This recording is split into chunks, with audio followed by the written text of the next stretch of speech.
কৃষ্ণ জয় জগতগুৰু শ্ৰীমন্ত শংকৰ পৰম শ্ৰদ্ধাৰ অসমবাসী ৰাইজ তথা অসমৰ ধৰ্মপ্ৰাণ ৰাইজ আমি সদৌ অসম সতীৰাধিকা সমন্বয় সমিতিৰ অন্তৰ্গত অনুসূচিত জাতি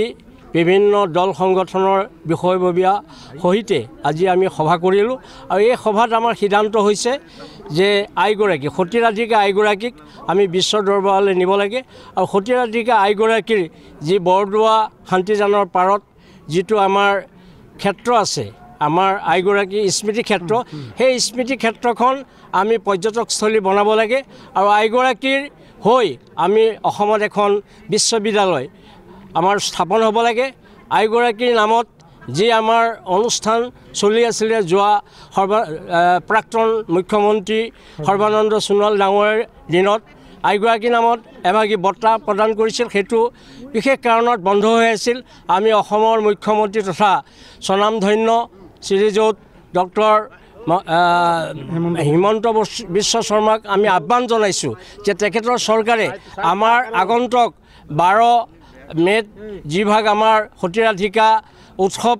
উদযাপনৰ কাৰণে তেখেতলোকে বন্ধ ঘোষণা কৰিছে সেই দিনটোতেই যাতে আমাৰ বৰদোৱা শান্তিজানৰ পাৰত সেই বঁটাভাগ প্ৰদান কৰিবৰ কাৰণে আমি অসম চৰকাৰক আজি সভাৰ পৰা আমি আহ্বান জনাইছোঁ আৰু আগন্তুক আইগৰাকীৰ নামত আমি যিখিনি উন্নয়নৰ কাম কৰিবৰ কাৰণে সদৌ অসম সতীৰাধিকা সমন্বয় সমিতিৰ তৰফৰ পৰা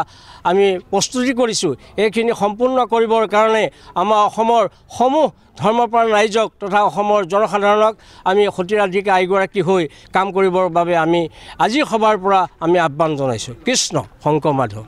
যোৱা 26 নৱেম্বৰৰ অসম চৰকাৰ কেবিনেট বৈঠকত আমাৰ সতীৰাধিকা আই মাতৃগৰাকীৰ স্মৃতি দিৱসটোত ৰেষ্ট্ৰিক্টেড হলিডে হিচাপে ঘোষণা কৰাৰ পিছত আমি দ্বিতীয়বাৰৰ বাবে অসমৰ অনুসূচিত জাতিৰ আটাইকেইটা সংগঠন সমবেত হৈছোঁ যোৱাবাৰ আমি সতীৰাধিকা সেই ক্ষেত্ৰত হৈছিলোঁ বৰদোৱাত আমি সমবেত হৈছিলোঁ আৰু আজি এই বেবেজিয়াৰ পালনামথলীত আমি সমবেত হৈছোঁ আমি আটাইকেইটা সংগঠন সন্মিলিত ৰূপত আহি থকা 12 মে' 2025 যি সতীৰাধিকা উৎসৱ সেই উৎসৱভাগী চৰকাৰীভাৱে উদযাপনৰ ক্ষেত্ৰত আমি চৰকাৰক আজিৰ সভাই দাবী জনাইছোঁ আৰু সেই দিনটো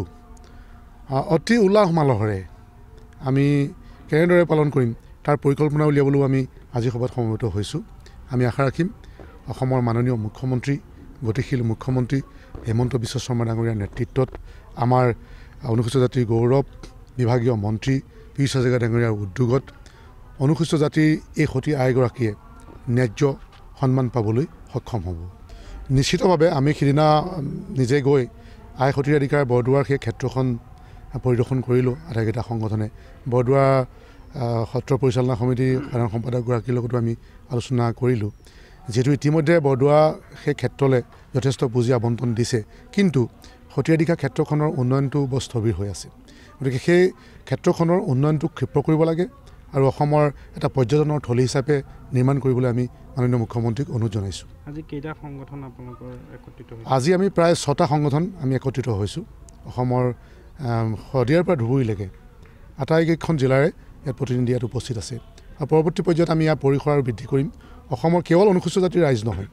সতীৰাধিকাক আমি কেৱল অনুসূচিত জাতিৰ মানুহৰ মাজত সীমাবদ্ধ ৰাখিব বিচৰা নাই